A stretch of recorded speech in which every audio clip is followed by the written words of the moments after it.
Good morning students, welcome to your maths class. Today we will discuss types of angles. In the last class we have already discussed about the types of angle. Let us revise it. But here there are two rays, this and this ray, and this become, they coincide with each other. That means this is 0 degree angle. Here this is 0 degree angle.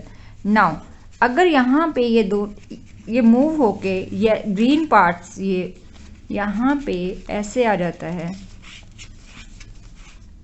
ये देखो यहाँ पे, now this become, ये देखो ये कौन सा angle बन जाएगा आपका, दिस इज एक्यूट एंगल. अगर मैम इसको और मूव कर देते हैं, this is L shape and this become कौन सा एंगल बनेगा आपका, राइट एंगल. और अगर मैम इसको और मूव कर देते हैं तो यहाँ पे ये एंगल ग्रेटर देन 90 डिग्री आ गया, दैट इज ऑब्ट्यूज एंगल. और मैम इसको मूव कर देते हैं, ये देखो ये बिल्कुल स्ट्रेट हो गया, हाफ हो गया, सेमी सर्कल बन गया, और this is straight angle. Now we will start question number 2. Draw the following angles as per their types. X Y Z right angle. बेटा अब आपको एक्स वाई जेड बनाना है राइट एंगल. अब आपको पता है राइट एंगल की शेप कैसी होती है, एल शेप में होता है. आपने एक रे यहाँ बनाई और एक रे आपने ऐसा सीधा स्ट्रेट बना दिया, डेट इज राइट एंगल. और आपको इसका नाम क्या देना है, X Y then Z. B part, P Q R acute angle. Acute angle कौन सा होता है, an angle whose measurement is greater than 0 degree but less than 90 degree. अब आपका एक्यूट एंगल आना है, 90 डिग्री से छोटा. 90 डिग्री का ऐसे होता है तो आप इसको ऐसे बना दोगे, दिस इज एक्यूट एंगल.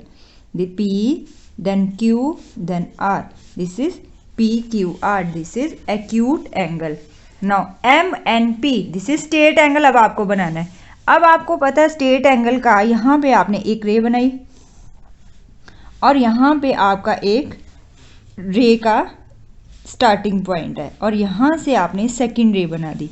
तो यहाँ पे ये जो एंगल है ये सेमी सर्कल भी बन रहा है यहाँ पे, और this is 0 degree and 180 degree. M N P, आपको ये पता है स्ट्रेट एंगल कितने डिग्री का होता है, 180 डिग्री का.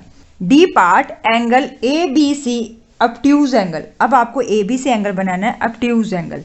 Obtuse angle are those angle which is greater than 90 degree but less than 180 degree.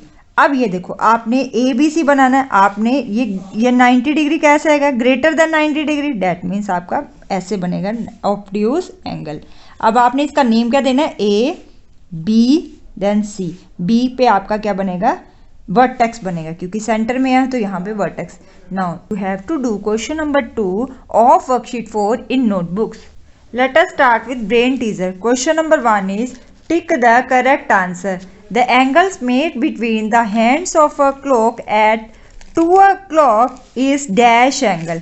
बेटा यहाँ पे आपको ये क्लॉक दिखाई दे रही है, इस क्लॉक में आपको 2 o'clock का टाइम दिखाया गया है. और यहाँ पे ये देखो, यहाँ पे ये कौन सा एंगल बन रहा है, दिस इज एक्यूट एंगल. अगर यहाँ ये 3 o'clock का कहते तो आपका कौन सा एंगल बनता, राइट एंगल बनता. अगर यहाँ ये 6 o'clock पर कहते तो आपका यहाँ पे कौन सा एंगल बनता, स्ट्रेट एंगल बन जाता. ठीक है. अब आपका यहाँ पे this is acute angle. There are dash right angle in a straight angle. अभी बेटा आपने यहाँ पे देखा कि अगर 180 डिग्री का बन रहा है तो यहाँ पे 90 डिग्री के यहाँ पे कितने एंगल्स बन रहे थे, 1 and 2. डैट मीन्स एक स्ट्रेट एंगल में कितने राइट एंगल होते हैं, 2. Third part, the two rays forming an angle are called dash of angle. बेटा जो टू रेज होती हैं एंगल बनाती हैं उनको क्या बोलते हैं, उनको क्या बोलते हैं, arms of the angle. D parts, an angle of measure equal to dash is an obtuse angle. बेटा 89 degree, this is less than 90 degree, therefore this is acute angle. 91 degree is greater than 90 degree पर less than 180 degree, therefore this is a obtuse angle. E part, sum of 4 angles of rectangle is equal to dash degree. Where beta this is a rectangle, there are 4 angles, each angle is 90 degree. 90 multiplied by 4, that is 360 degree. Therefore sum of the 4 angles of a rectangle is 360 degree. Now come to second question, fill in the blanks. You have to do it yourself. Now your homework is you have to do question number 1 and 2 of Brain Teaser in book. Thanks for attending the class.